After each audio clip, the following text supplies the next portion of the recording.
American Legion Mountaineer Boys State Director, Mr. Robbie Robinson.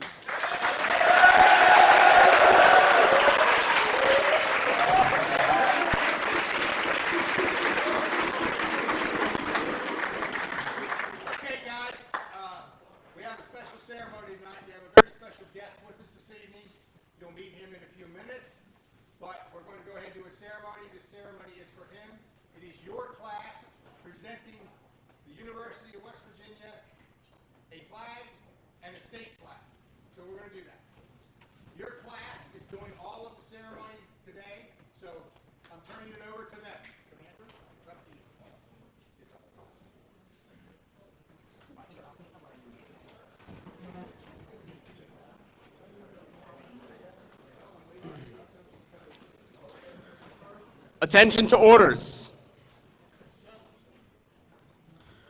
We are gathered here for an important patriotic and solemn purpose, here to witness the presentation of the flag of our country, Old Glory, the Stars and Stripes, our flag, to West Virginia University by American Legion Mountaineer Boys State, class of 2025.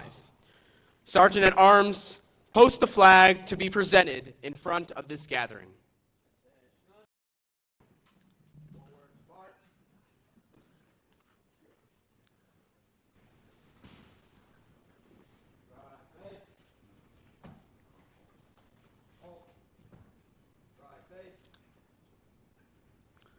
Let us stand for the invocation.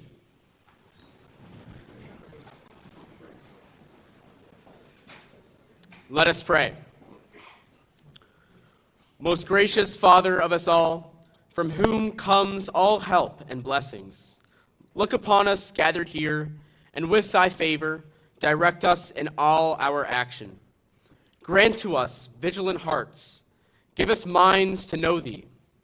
We ask that you place your hands on all here and across our nation, and let this flag fly free in your name.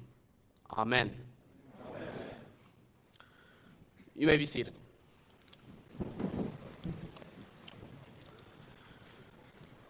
We will now have a reading of Your Flag and My Flag written by Wilbur D. Nesbitt. Your flag and my flag, and how it flies today in your land and my land and half a world away. Rose red and blood red, the stripes forever gleam. Snow white and soul white, the good forefathers' dream. Sky blue and true blue, with stars to gleam aright. The gloried Gideon of the day, a shelter through the night. We are here to present a flag to West Virginia University. This Mountaineer Boys State class of 2025, this West Virginia University shows true Americanism and is a great supporter of the American Legion Mountaineer Boys State. They're always ready to help and work with our program. The American Legion Mountaineer Boys State class of 2025 will now present the new flag. The flag will be presented by Governor Hodge.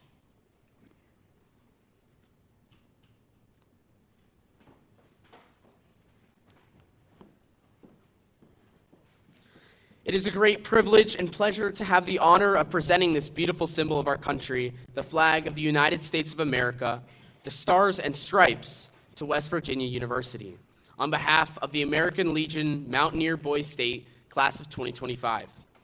May it always fly high over our lands, representing a government instituted by our founding fathers that will always champion freedom and justice.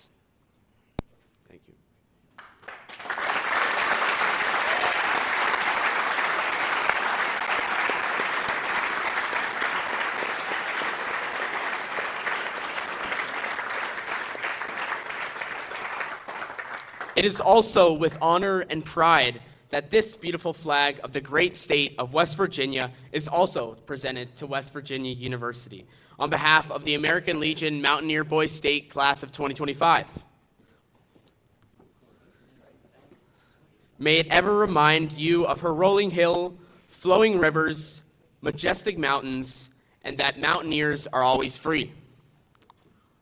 Thank you.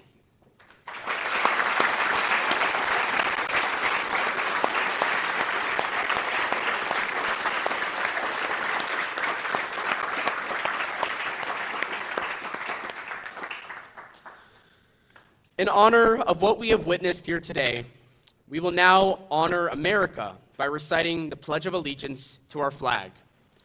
Afterwards, please remain standing for the playing and singing of the national anthem, the Star-Spangled Banner. I pledge allegiance to the flag of the United States of America and to the republic for which it stands, one nation under God, indivisible, with liberty and justice for all. And now the playing and singing of the Star-Spangled Banner.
This concludes our flag presentation ceremony. We all know that there will be a fresh, bright new flag of our nation flying tomorrow, and long may it wave. We will now have our benediction. Let us pray. Almighty God, leader over all, bless and consecrate this gathering. We thank you for our country, its flag, and the liberty for which it stands, one nation under you. May you grant us peace and freedom as we live for God and country. Amen. Amen.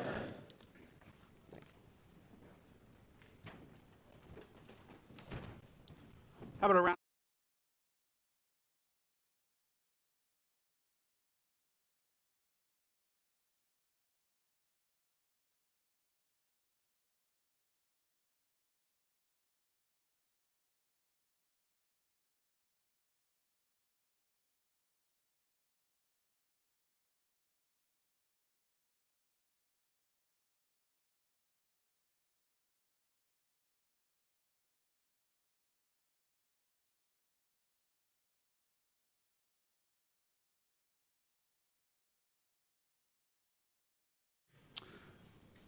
It's pretty exciting. You have the elections tonight. Yeah, elections tonight.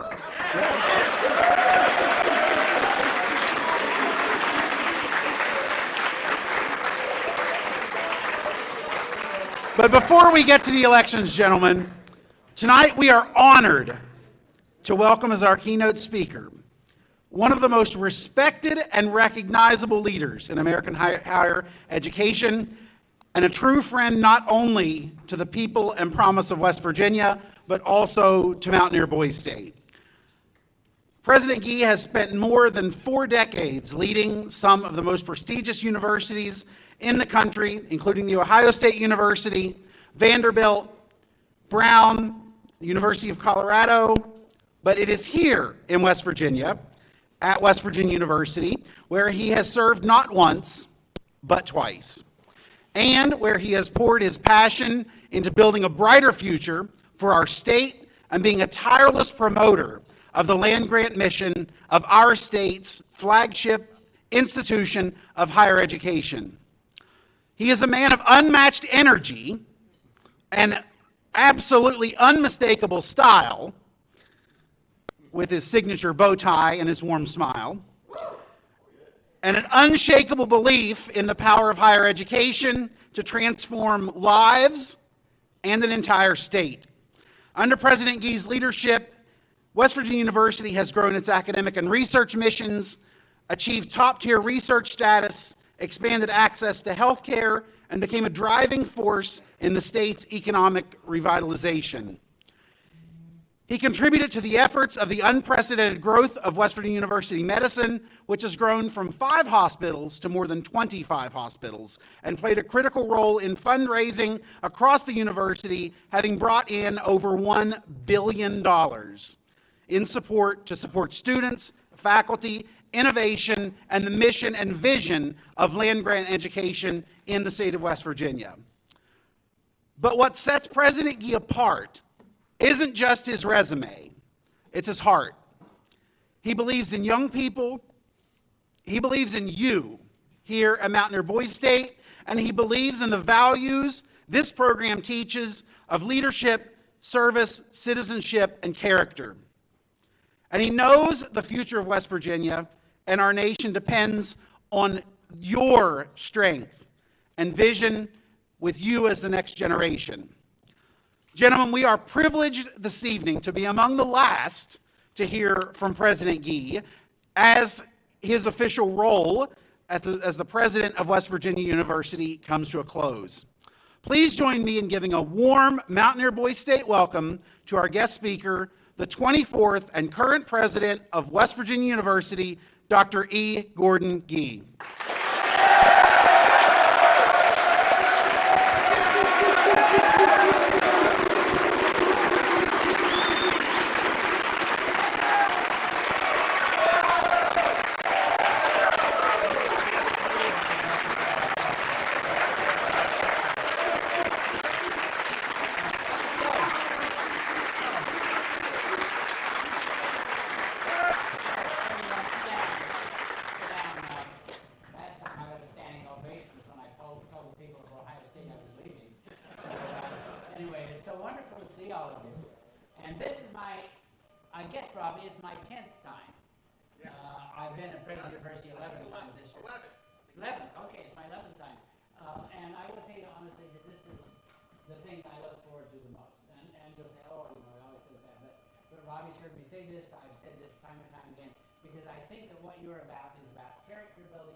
I really congratulate you. I really am grateful that I'm able to be here and able to be part of this this evening.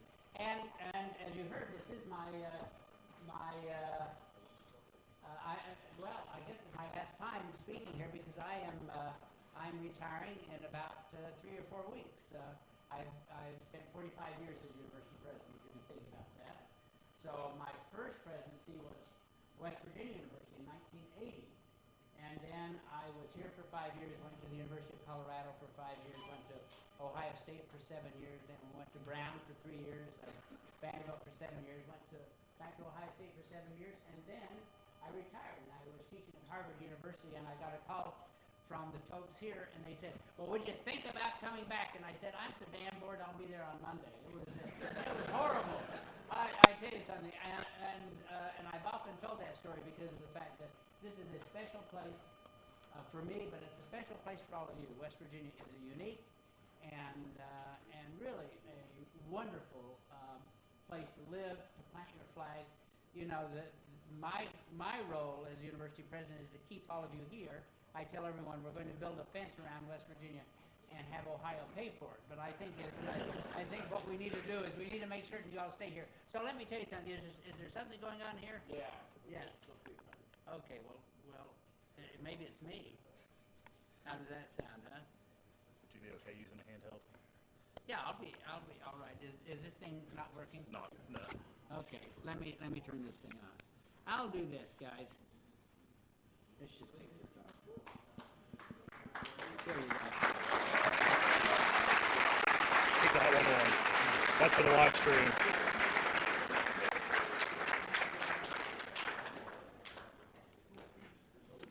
Now, is this better? Oh, great, thank you. Well, he nearly took off my pants. So anyway, by the way, the band is great. You know, I've been here.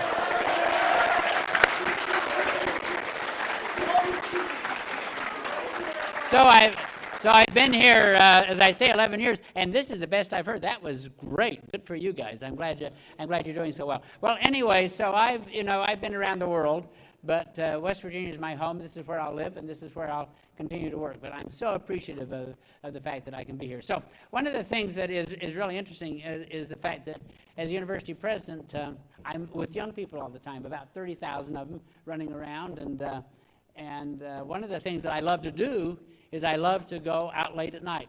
I have a student night, which is either every Friday night or every Saturday night. Now, one of the things you need to learn is that students are nocturnal animals, is that their life on the weekend starts about 10 or 11 o'clock, when most people should be in bed, and when I should be in bed. But anyway, I love to go out. I get a list from our folks in student life, and they tell me about the parties, the events, and so I always grab a couple of freshmen with me, and we go out. And so about 3 or 4 weeks ago, I was out with. I know. What do you think? Okay, I know. But anyway.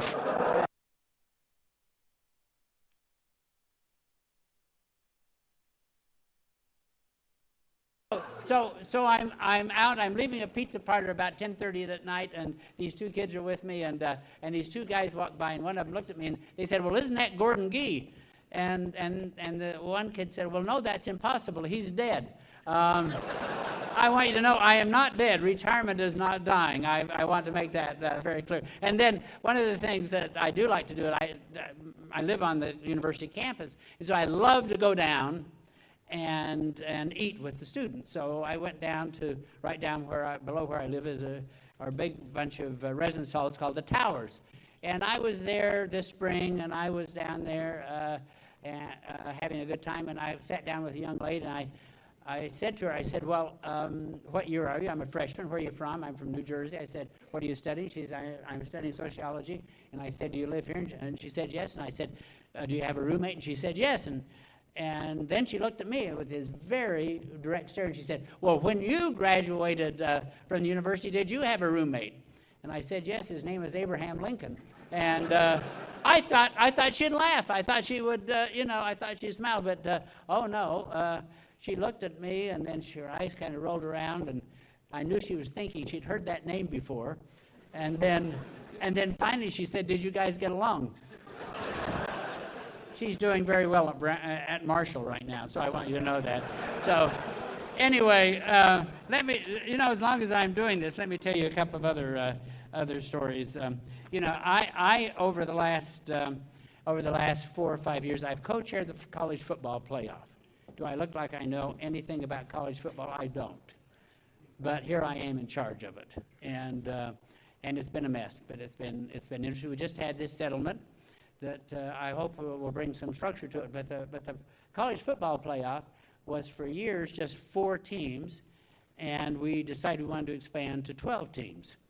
And there was a lot of controversy about that, but I was the advocate for it, and I went out and made the case, and we finally did get those teams approved. But what I thought I'd do is share with you a couple of notes that I received from people who were not very happy about what I had done. So let me just share those with you. So the first one says. It says, well, Mr. President, may the spray of a million polecats descend upon your office and linger there for eternity. I thought that was interesting that they would say that to me. And then he says, as per your support of expanding college football playoff, you need to have your head examined by a proctologist.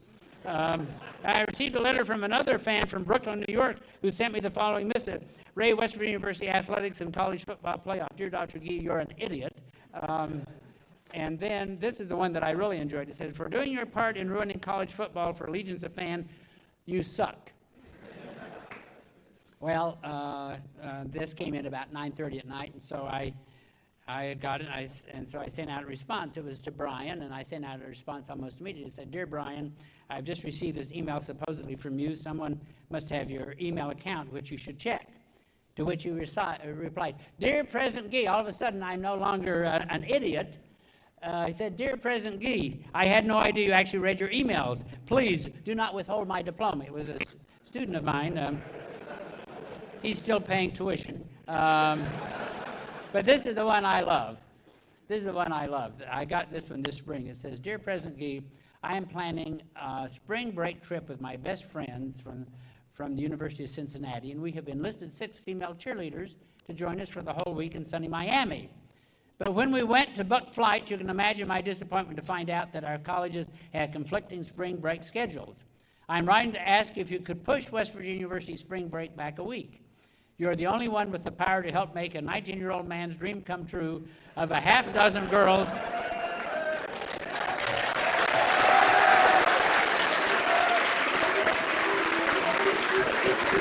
Oh, it's a lot.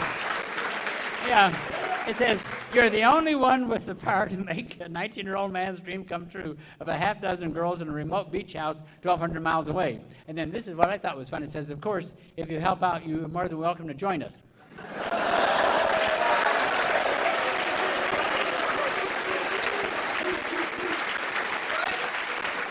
It was fun. It was fun.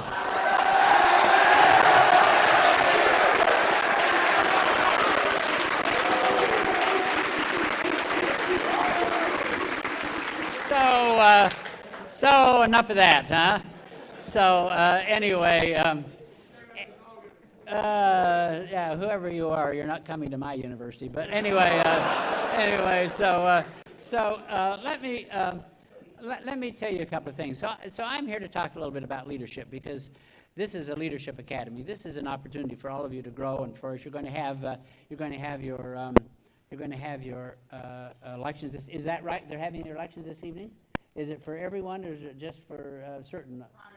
Primary tonight. Okay, well, I see that things are posted all over the place, and good for you guys. So anyway, I think that there's a lot to learn from leadership, and I'm not going to spend a lot of time on this, because what I really prefer to do is to take questions from all of you. So just start thinking about that, and I really love the opportunity to take questions. This is kind of Las Vegas, so we can talk about anything. But saying all of that, the one thing that I have always felt from all of my experience was the fact that you can celebrate your successes. Gentlemen, you can celebrate your successes. Every one of you have been very successful. You already are well on the road to great success. But they're only fleeting. Your successes are only fleeting, because the real thing to learn is to learn from your mistakes. And once you have enough common sense, once you have enough courage to actually sit down and say, why did I do this? Why did I do that dumb thing? Why did I not do the right thing? Then you are well on the road to leadership. I think about my own self. I have 3 or 4 lessons that I like to talk about. The first lesson for me is don't be too ambitious too early. I was 36 when I became a university president. Way too early. I couldn't even spell university, let alone run one. And I'd been dean of a law school for 2 years, and I thought I knew a lot about what I was doing. And so I became president of West Virginia University. And all of a sudden, I realized that I didn't know a darn thing about what I was doing. And so I was having a terrible time. The students were mad at me. The faculty was irritated with me. The alumni were not very happy with me. I was just having a real struggle. And I was not learning from my mistakes. And then these 2 old guys came in. I thought they were old. They're probably about 40, but they came in, and one was the dean of the libraries. The other was the chair of the Department of English. Sure, you can imagine what they looked like. They sort of had to screw their shoes on and off. But anyway, they came in and sat down. They said, "Mr. President, you're doing a terrible job." And I said, "Well, why do you think that is?" And they said, "Well, you don't look and you don't act and you don't talk like university president. You wear bow ties, you wear," well, I'm wearing saddle shoes tonight just to impress you guys. But, I wear khaki pants, you wear Argyle socks, you do all this kind of crazy stuff. And you go out late at night with the students. I mean, you got to act dignified. You've got to act like a university president. Not look like Orville Redenbacher, I guess. But anyway, so I thought about that, and they said, well, maybe that's right. Maybe I need to do that. The only university president I knew was my old president, who was a tall, dignified, gray-haired guy. He'd stand in the corner, people would kiss his ring. And so I decided that I was going to try to do that. And so guess what? I started wearing long ties. I started wearing three-piece suits. I tried to be a little bit more dignified. And two things happened to me. One was the fact that I was still not doing a very good job. But the second thing was I was miserable. I was absolutely miserable. And so I woke up one day and I said, you know, if I'm going to run this thing, I'm going to have fun doing it. And so I just changed and went back to who I was. And guess what? 45 years later, I'm still a university president, and those guys are dead.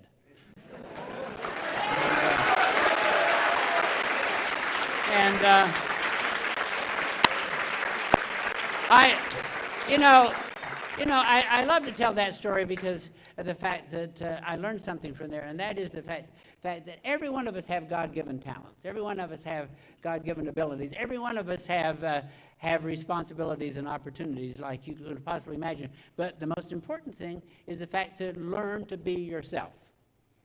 Learn to take joy in being who you are.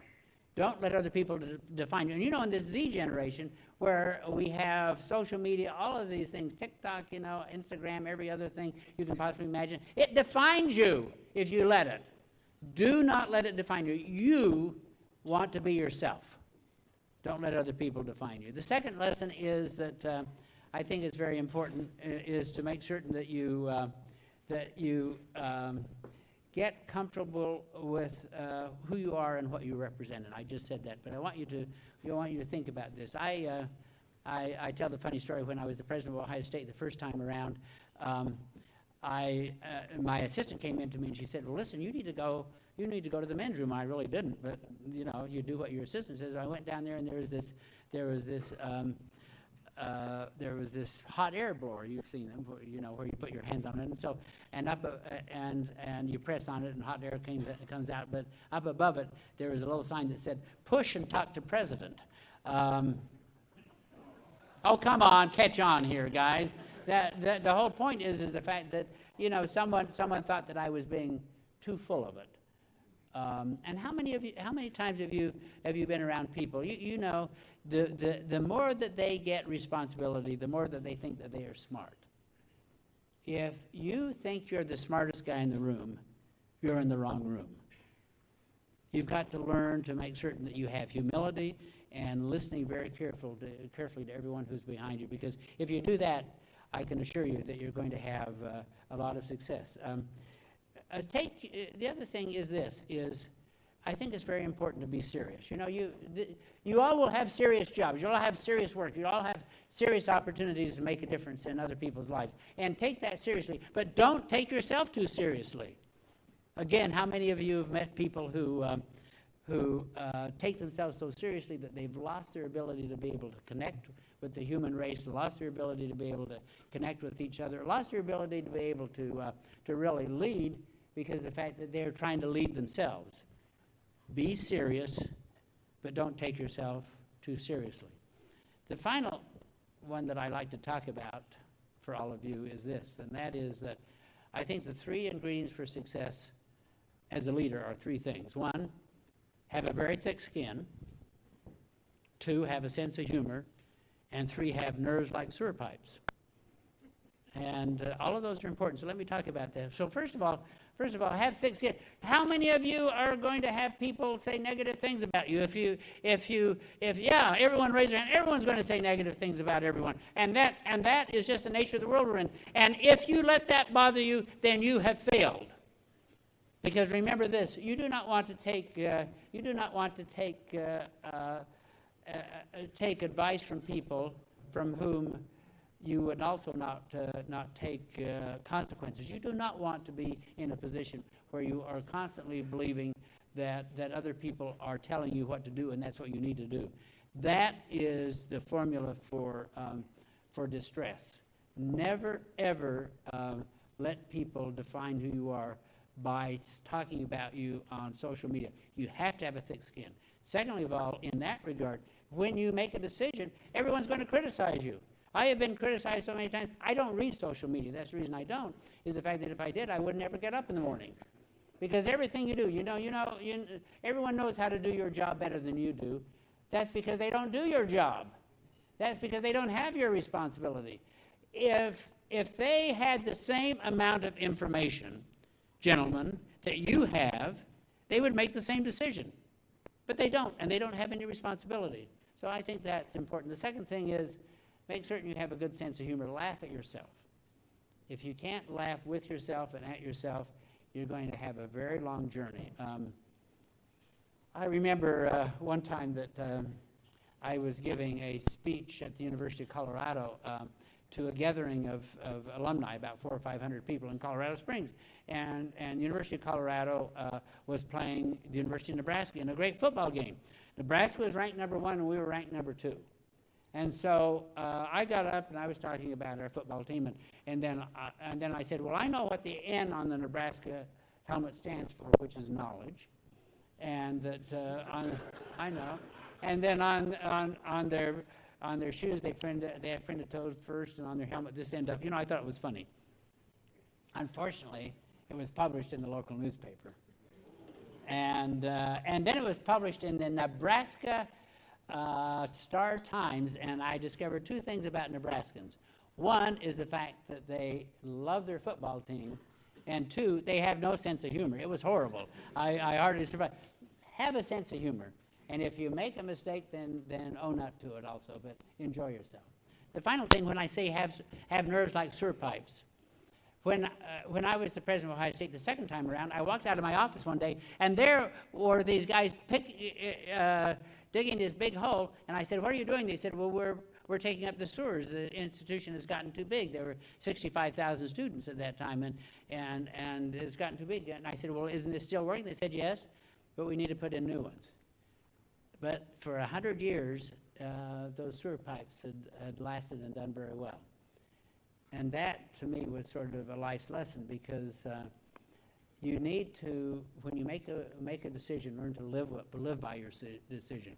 Do not let others persuade you that something else should be done. So I remember when I was named the president of the University of Colorado, the first in 1985. And I was standing up there, I was getting ready to have a press conference, and I turned to the chairman of the board, and I said, Mr. Chairman, what do you want me to say about our university, that we're going to win the Nobel Prize, we're going to write the great American novel? And Ollie turned to me and he said, tell him you're going to fire the damn football coach. Well, I was 40 years of age. I wasn't going to do that right then. But we had a football coach then by the name of Bill McCartney. Bill McCartney was statistically the worst football coach in America. He'd gone 1-10 3 years in a row. And it was time for him to go, everyone thought. I mean, it was that point. And so 6 weeks later, I called Coach McCartney in, and my job was to fire him. And ESPN had just started, and so they were out there, and the New York Times and the Washington Post. It was a big deal to fire McCartney. But 2 things you have to remember about Coach McCartney is, one is the fact that he was very charismatic. He was very charismatic. And secondly of all, he was very religious. And so he comes in, sits down with me, and we had a great conversation. He says, Mr. President, I know you're going to fire me, but let me tell you about my football team. And he proceeded to say, we're going to run the veer offense, we're going to do this, we're going to do that. I didn't know what he was talking about, but I was certainly impressed. And so I went out and in front of all of these folks from the media, and I said, I'm just pleased, I've just announced, I've just decided to extend Coach McCartney's contract for 5 years. I mean, all hell broke loose. It was awful. The Board of Governors of the university met the next day to fire me, but I'd only been there 6 weeks, so they couldn't figure out how to fire me. So all of a sudden, I realized that if he didn't win, I was toast. So for the first and last time, I went to every home and every football game, home game. I carried his headset. I made certain that I was right there with him. You know, as I told you, he was very religious. These kids would come off the field and they say, Coach, my arm is broken. He put his hand on their head and say, you're healed, and send them back. It worked. So anyway, and I also received 8,000 letters about my decision. 2 of the 8,000 were in favor. One was probably from his mother, and the other was probably from his wife. I don't know, but anyway, and but I stuck with him. Nerves like sewer pipes. I stuck with him, and 5 years later, the University of Colorado played the University of Notre Dame in the Orange Bowl and won the national championship in football. Nerves like sewer pipes. Sometimes just learn to stick with people. Now, I'll also tell you that revenge is good, because I wrote a letter to all 8,000 of those people and attached their letter that they sent to me. It's fun to have revenge. Remember that also. So saying all of that, you know, these are the lessons that you can learn, and these are the things that I think are so important to remember, to be yourself, to make certain that you are comfortable in your own shoes. Don't let other people define you. Have a good sense of humor. Remember, you're the best person to make the decision because you know all the information, and most importantly, have fun doing it. Don't let other people drag you down. Make certain you have fun. And that, I think, is important. So saying all of that, what kinds of questions can I answer for all of you? Yes, sir. Tell me your name and where you're from. Emerson Murphy. I'm in Monroe County. Great. Cottage. Yeah. How was your last year at the university? Well, yeah. What is your favorite part of your last year? Oh, you know, having done this for so long, I have so many strong memories. But I think that the thing that I love the most is exactly what I'm doing right now, being with all of you. I love young people. They've kept me young. I'm 81 years of age, and you know, I think that being with young people has really been such an incredible experience for me. I've been through 4 generations. You know, the millennials, the alphas, the Z, et cetera, and I've learned a lot about that. To me, what has been wonderful is continuing to travel the state. I go to all 55 counties every year, and it gives me an opportunity to really see the people of the state in their setting, what they're doing and what this university needs to do. We need to be embedded in the hearts and minds of every West Virginian. That is the role of a great university, and particularly in this state. Yes, sir.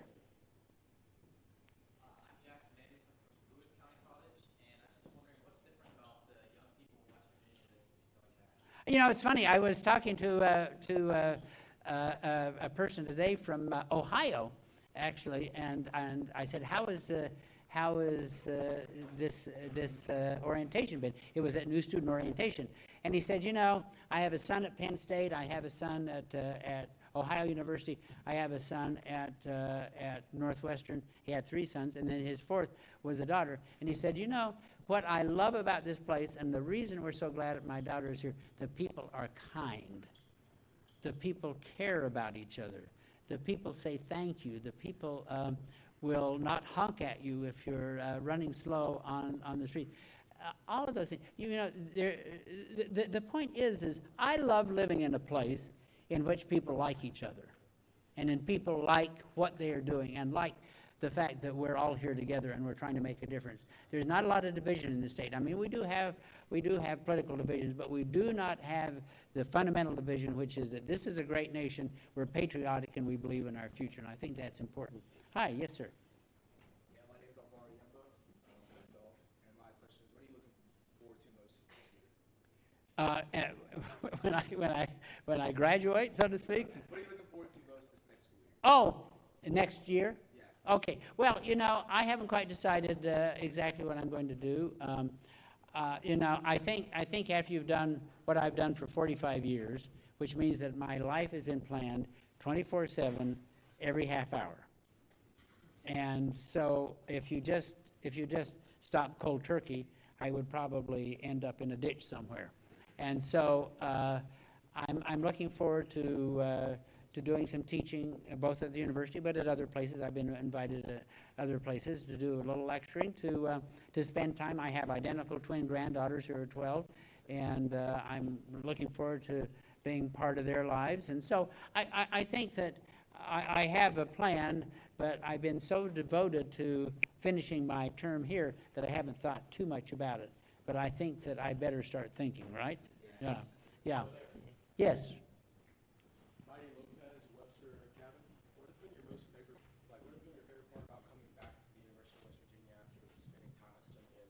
Well, did y'all hear that? What has been my favorite time about being coming back to West Virginia and to West Virginia University? Well, I tell you something. I mentioned the quality of life. I mentioned the quality of the people. I mentioned the kind of opportunity to be at a great university in a college town. I like all of those things. But I think that the thing that I remember most are just the kind of passion that people have. I mean, to me, I see our marching band come out and play Simple Gifts, and for 11 years, I still cry at that every time. It just has such a meaning to me. I think that there's a spiritual meaning about West Virginia that very few places have, and I certainly feel it all the time. And so I'm really honored that's the gift that West Virginia has given to me. Hi, yes, sir. Isaac Pastor, Upshur County. What has been your favorite state to work in out of all states? West Virginia. Yeah, there you go.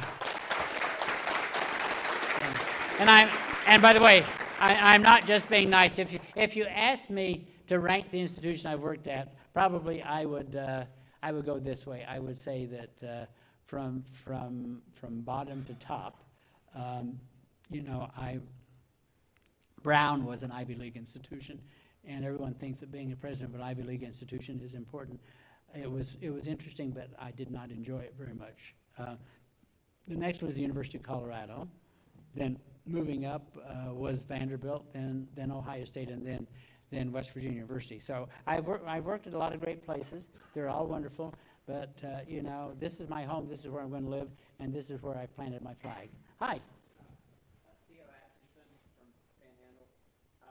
What was at the many institutions that you've been at, the biggest shock to you when you went to that place? What was the biggest, you weren't expecting? Yeah, what a great question. Did y'all hear that? What were the biggest shocks that I had? Well, I think the biggest shock that I have, that I've always had, is the fact that people have a hard time dealing with change. And my view is pretty radical. We'll either be the architects of change or we'll be its victim. And if you are not willing to change, in fact, I'm writing a book right now called Change or Die. And I really think that that's the world we're living in right now. And so it's always very disconcerting to me that people are too comfortable, that they are too complacent, and that they don't want to think about how they can improve their lot, the lot of the institution, or any other place. So that's been the most incredibly disappointing thing to me. Back there in the back. Yes, sir. Yes. I'm Zach Turner of Putnam County at Marion Cottage. My question for you would be, if you could give me one piece of advice that would stick with everybody in this room for the rest of our life, what would it be? Be humble. Be humble. I think that so many people have lost that notion of humility. I think in today's world is enormously important. We see it with our political leaders all the time. They are always espousing what is the right thing to do, yet they don't live that themselves. And I think that this is part of the issue we face. Yes, sir. You're right next to him, right there. James William, P. Marion College. Can I ask you 2 questions here? Please. First, did you go to Boise State? I did. I was actually the governor of Boise State. Then I went to Boise Nation. No. I grew up in Utah in a very small town. Yeah. No, I would have never won here. You guys are too cool. Yeah. What year were you at Ohio State? I was at Ohio State twice, from 90 to 97, then from 2007 to 2014. Ooh, so you got Urban Meyer national champion. Well, I hired Urban Meyer, yes. Hire Urban Meyer? Yes, I did.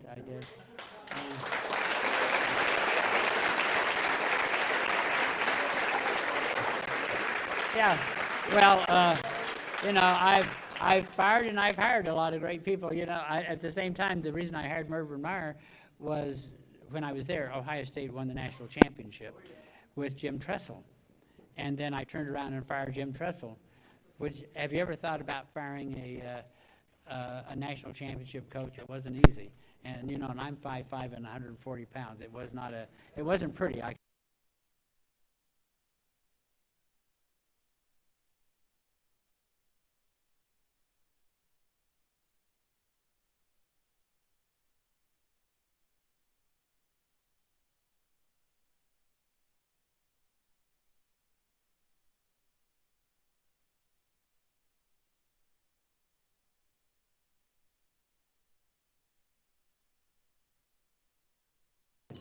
You know what I believe? I believe that so many people are concerned about advancing themselves, and by that they're afraid, they therefore offended the fewest number of people the longest period of time, because they don't want to offend anyone.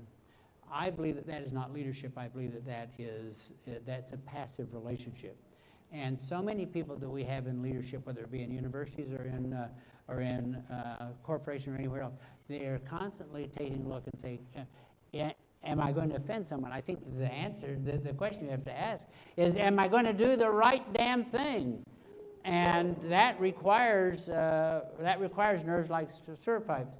Of course, it's easy for me to say because I'm 81. I guess that if the question I always ask myself is, with all the changes that I've made at the university, would I be willing to do it if I was only 36? I'm not certain I can answer that question. Yeah. Hi. Kate Riley, Monroe County College. I just want to ask, what was your favorite year being the president of West Virginia, either the first or second term? Well, you know, my first year, we went, first time we'd ever gone to a bowl game in a long period of time, and Oliver Luck was our quarterback, and we won a great football game in Atlanta. That was, I always remember that because, you know, I'd never been part of a football team or a university that had a football team, of course, and actually see us win. So that was fun. But you know, I have so many great memories here. I think one of the things I'm most proud of is the fact that when I came, we had a lot of health deserts in this state. People were leaving the state to get great health care, or they weren't getting great health care. They were just living. And I made a determination that we were going to build one of the most forward-leaning health systems in the country. So we started out with 3 hospitals. We now have 26. No West Virginia needs to leave West Virginia to get great health care. No child needs to leave West Virginia to get great health care. And to me, that is fulfilling the land grant responsibility that we have. So I appreciate that question. Hi. From where? Okay, great. And I was wondering if you knew the professor that retired from actuarial science? Do I? Actuarial science professor? What's his name? I don't remember. I know a lot of people have retired. I was wondering if you knew why he left. I don't. Good question. I don't know the answer to it, though. Yes? Can I get a full ride to WVU? Yes. I'll give you your father's full ride. There you go. How does that sound? Now, oh yeah, I'm sorry. I am going on and on and on. Okay, way back there in the back. 2 more questions. You and then someone over here. Tell me your name.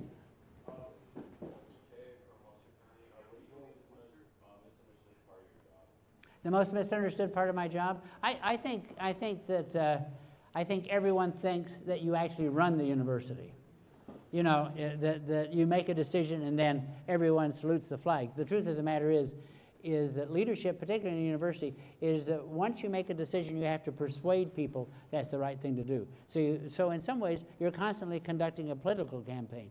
You say, this is what I think we ought to do, then you start talking to the faculty, the students, to the staff, to the alumni, to the friends. All of those are,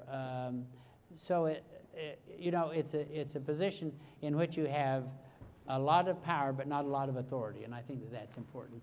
Last question. Right back there, you've had your hand raised a long time. You can say, you certainly can. I'd love to shake your hand. And I would like, if you could give the crowd some extra tips on getting thick skin and a good sense of humor, I'd like that. And he wanted to know what your favorite question was. Today? Yours. How does that sound? No, let me tell you something. I think that the best tip I can give you is, first of all, I gave you one tip. Don't get involved in social media because it's kind of demeaning. The second thing is that remember that people very often have had too much to drink. They're at 2 o'clock in the morning and they're saying things that they regret the next day. I think that's important. But the most important thing is just simply to remember that what is said about you is not reflected generally. And once you understand that it's a small segment of the population, You know, I often say that my job is to keep the people who hate me away from the people who dislike me, and I think that that's something you just have to think about. What was the second part of your question? I think that was it. That was it. Okay. Pardon? I want to know what your favorite question was, like, in general. My favorite question. I just said yours. Oh yeah, there you go. Everyone, thank you very much. Have a great day. Okay.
just a very quick explanation about our process.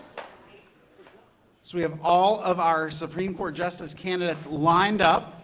They will each have 45 seconds to introduce themselves and make their best case as to why you should vote for them. So first up, I would welcome Jared. Come on up and introduce yourself.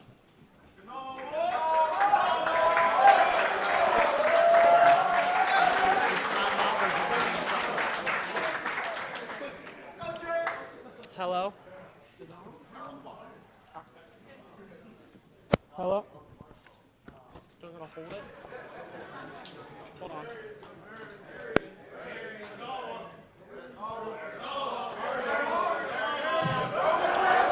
Hello?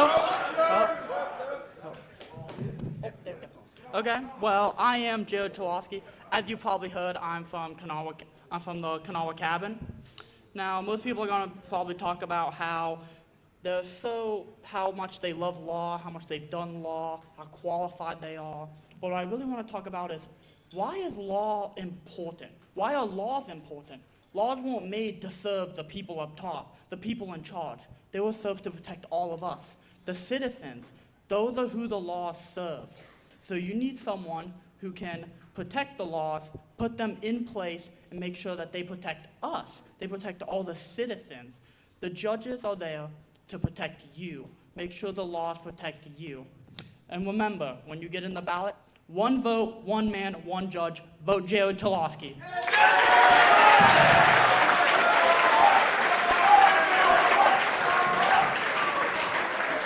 Next up is Zachary Farnsworth.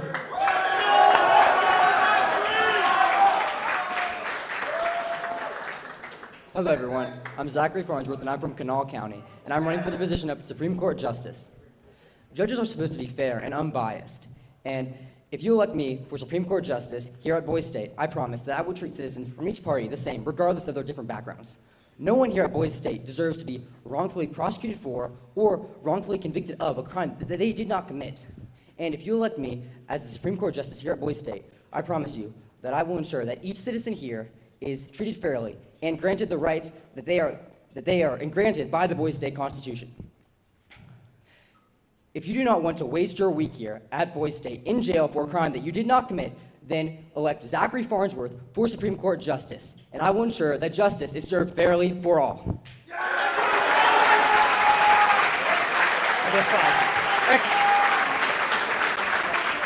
Noah Galloway. Good evening, Boise State.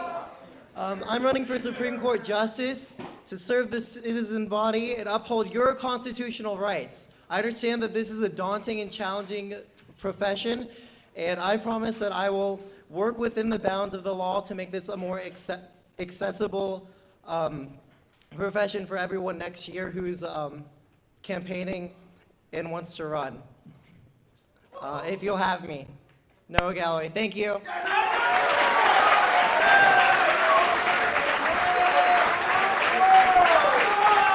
Donald Parks. Hello, men of tomorrow.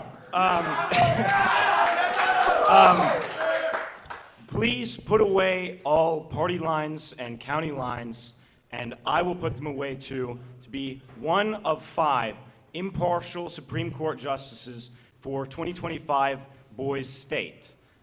Thank you. Vote Donald Parks.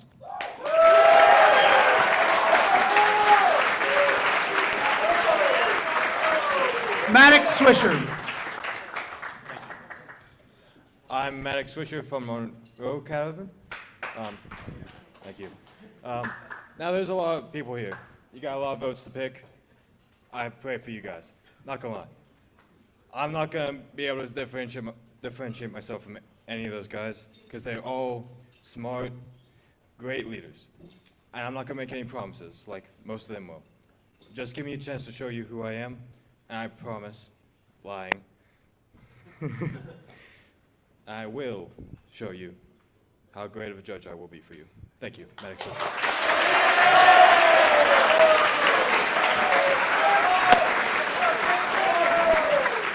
Kalen Dillon. My name is Kalen Dillon. I'm from the Monroe Cottage. Yeah. I stand for fairness and justice for all. I don't see federalist or nationalist. I only see one undivided boy state government. And that's what we should believe in. If you want fair, just, hold on, I'm thinking, critical thinking, vote Kalen Dillon for Supreme Court.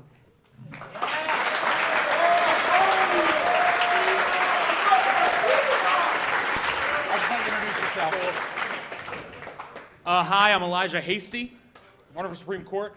I think oftentimes in these political elections we can find ourselves inundated with people who just want to sell themselves, who are selling themselves like a product to each of you, becoming different people than they actually are. What I promise to do is to be myself and be honest with the law. My goal is not to play to any party affiliation or to any governor's seat. I want to treat the law and each of you as fairly and dutifully as possible. And the way to do that is by voting for me. Thank you.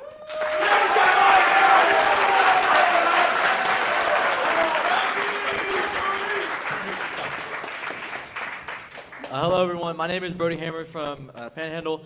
The first reason I think I should be judged is because my dad is actually a circuit court judge, so I ask him a lot of questions. And so I believe that already gives me kind of a basis of generalization of how the court system works. On top of this, I went to a national competition for debate, and therefore I can understand what the two attorneys are trying to tell me. I can better understand their arguments, better understand the pleas that they're trying to make for the people and representing you guys, and I can see through any lies they might try to tell me. And if you want a fair and just system, please follow these two signs here, and please vote Hammers.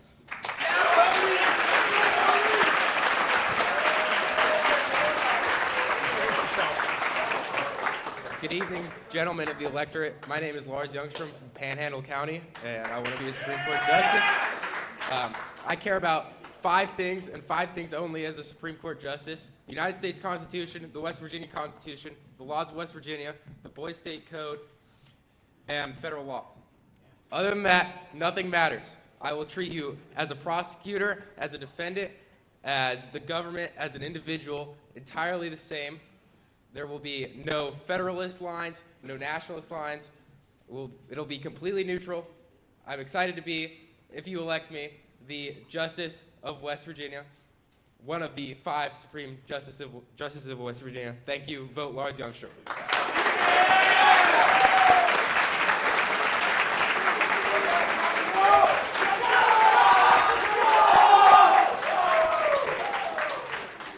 Hello, Boys State citizens. My name is Joshua Roberts. I'm from the Lewis Cabin. Yeah. As your potential Supreme Court Justice candidate, I will not affiliate with any parties. I'm for all the people, all our counties, and our state, loyal to all you. I will be just and run my court by the book, our Mountaineer State's Bible. Yeah, I'm a little nervous. And I promise you all that I will work diligently as your Supreme Court Justice to uphold the law and keep trials true and just. Thank you, Boys State citizens, and USA forever.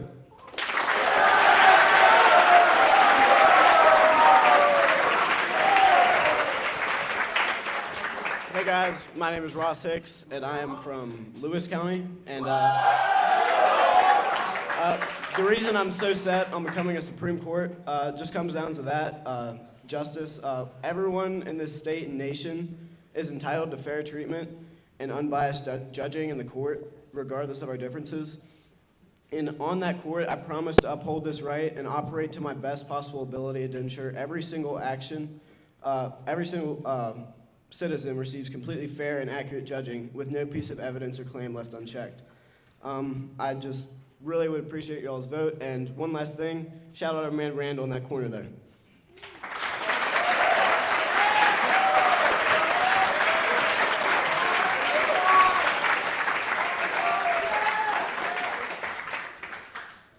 Hey guys, I'm John Jett. I'm from the Lewis cabin. All right, guys. So 45 seconds is not a lot of time. So about 10 years ago, this really happened in West Virginia. Every single Supreme Court justice was impeached for misuse of funds. This is true. And left a stain on our community. Now, since we've been here, we've been told that these couple of days would have been really rough for us and we'd want to leave. But from my experience, I feel so close to home and I really want to be here. And, believe me when I say that I have your absolute best interest in mind. And remember, John Jett for justice.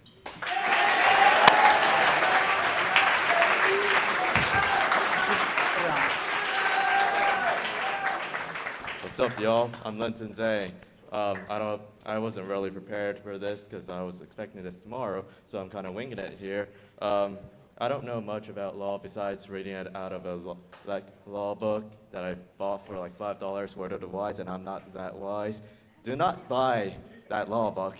If you see it, anyways, if justice is due, I won't fail you, okay? I just want you guys to know that. I'm Linton Zhang. Thank you.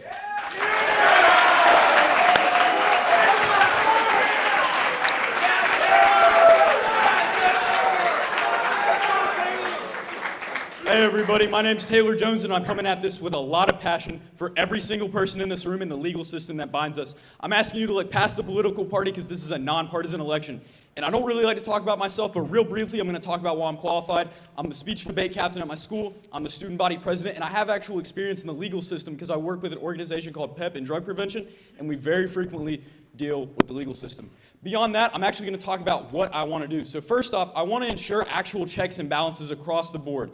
Okay, that goes both with the legislature and with all the working jobs, which leads me right into my next point, which is ensuring constitutional rights for every single person in here. And third, I really want to change the culture with this seat. Half these kids didn't even show up to the meeting. No names called. Listen, thank you. God bless you. Taylor Jones. Don't forget the name. Thank you.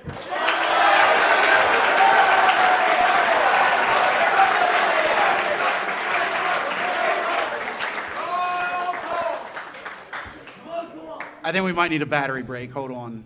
Is it good? Okay. Okay, I'm Cole Parsons from Upshur County, and so I might be a little biased on this, but I really think this position is more of a test of character as well as a test of legal knowledge. As for my character, I'm an Eagle Scout, which means I have devoted the rest of my life to that Scout oath and law, and the first two of the law means that I am trustworthy and loyal, so you can trust me to be non-biased, and I will be loyal to the people. But if you really want to think about the knowledge on this, I can definitely confirm I know 3 times as much as every other candidate about this bar exam here at Boise State, only because I took it 3 times. So vote me, Cole Parsons.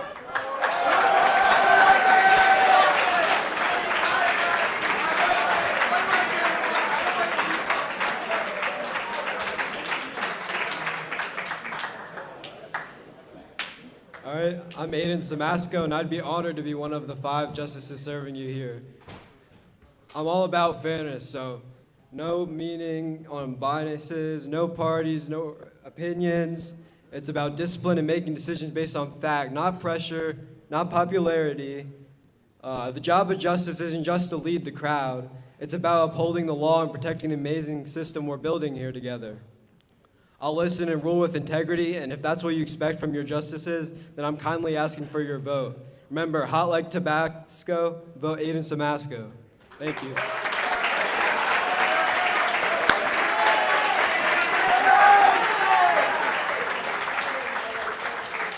Hey, I'm Mason Smith. We're here to create our 51st state, guys. Come on, let's go. Part of that is the judicial system, all right? And that's where I come in, Mason Smith, all right? When you go to that ballot box, remember, vote for Mason. I'm here to serve the people, all right? But I'm also here to create a functioning government. I want to get things started, pass bills, pass laws. I know we want to get things done here. We're a very ambitious group, the class of 2025, and I'd be very thankful for you guys to vote for me, and God bless America, God bless Boys Nation.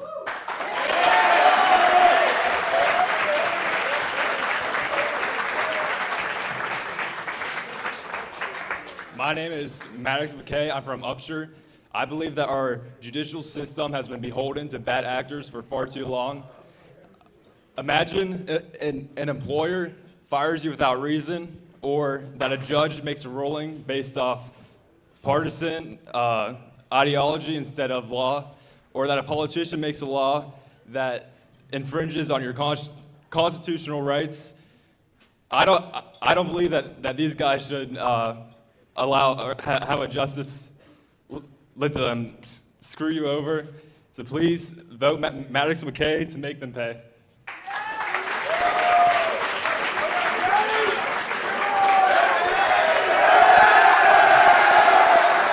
How we doing, Boys State? I'm one of the several Jameses at this camp, so you guys can just call me Hadges. I like to shout out Marion County, and I like to shout out all the other counties here. As Supreme Court Justice, it plays a crucial role at Boys State. It protects our Constitution and ensures that every voice is heard. It guarantees the fairness, and I believe that the best decisions come from listening to all sides and respecting the rule of law. That's exactly what I plan to do if I'm elected this role. So please vote James Hadges for Supreme Court.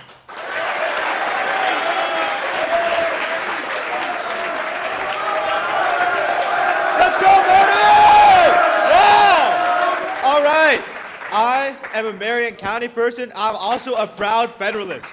As Supreme Court Justice, I promise to ratify any Federalist law as long as it's not too egregious, all right?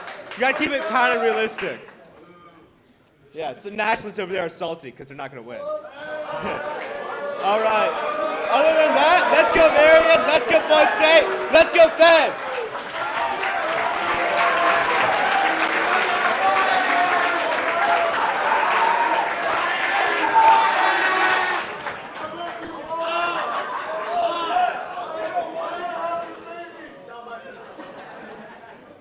Good evening, Boys State.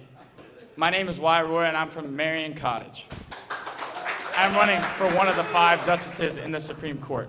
The reason that I'm down on the floor and not up on the stage is because the Supreme Court and the justices is for the people and not for the politics. So I'm not supposed to be above you. I'm supposed to be for you and with you. Also to be with this, I bring an immense amount of experience and law background. I have sat and learned with a judge in the 26th Judicial Circuit. His name is Judge Carl III of the 26th Judicial Circuit. Along with this, I have a deep respect for the Constitution and a proven record of standing for justice. I humbly ask for your support and vote.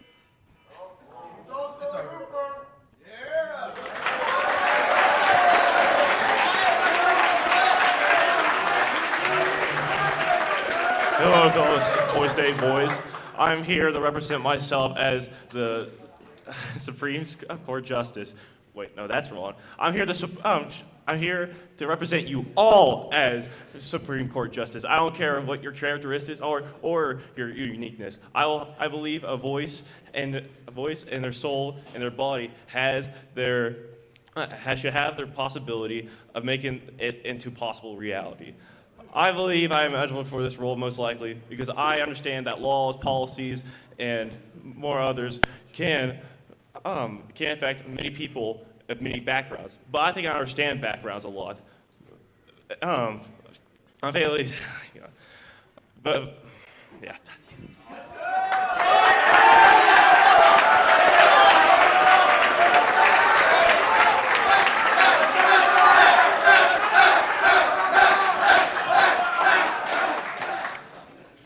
Good evening, gentlemen. My name is Max Chen. I'm from Randolph County College. So I haven't met many of you. I can promise you that I will be fair and just. I will treat everyone with honor and respect, and I promise to uphold the legacy that past generations have established here in the Boys State Constitution. Vote for me, and I promise I will deliver. Thank you.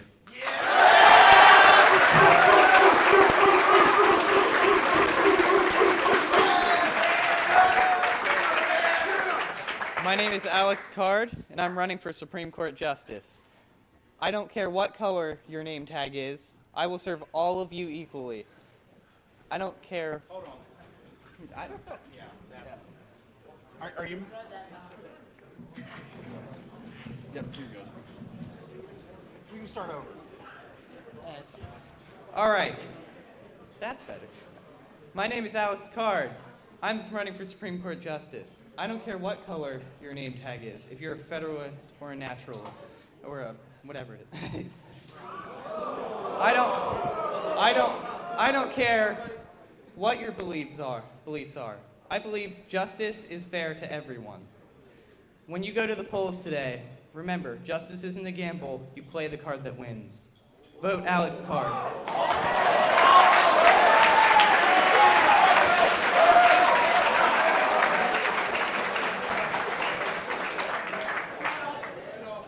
Rylan Perry from Randolph County.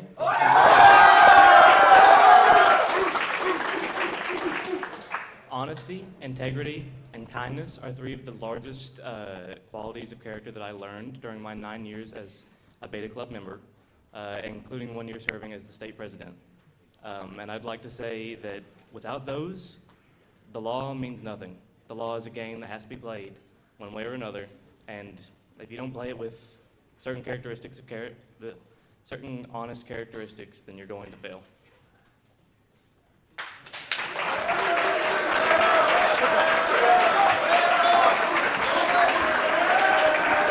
All right. Hello, everybody. My name is Thomas McIntyre. I'm from the Marion Cottage, and I am running for Supreme Court Justice.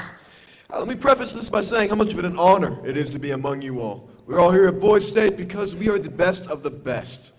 But I think I speak for all of us whenever I say that we all love patriotism, and more so, the legal system is awesome.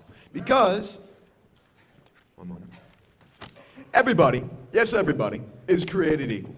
We are all innocent until proven guilty. And when we think about investments in the government sense, we think of them as financial. But it's also an investment of time, patience, and most importantly, empathy. It's my promise and my guarantee as your Supreme Court Justice to hear all of you out. And take it from me, it's not just a promise, it's a Thomas. Oh. Time's up.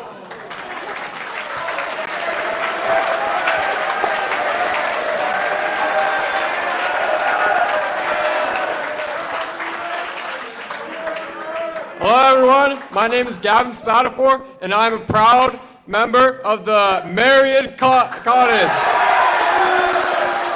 All right, as a Supreme Court Justice, firstly, I will bring collaboration, okay? Between the 5 justices, I will create connection and friendship, okay? Because since the Supreme Court is all about connection and making, like, all the laws better, right? So basically, my second point is that I will bring no bias, okay? I'm a Federal, I'm a nationalist, so I'm a nationalist, okay? I do love the nationalists, but I will not discriminate, okay? That's it.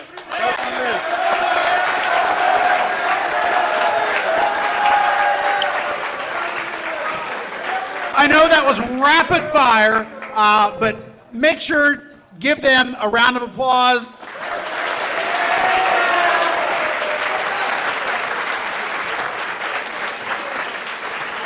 As you guys have seen, it takes courage to get up here. It takes courage to put a campaign together. So if everyone who has put a campaign together and is on the ballot tonight, give yourselves a round of applause.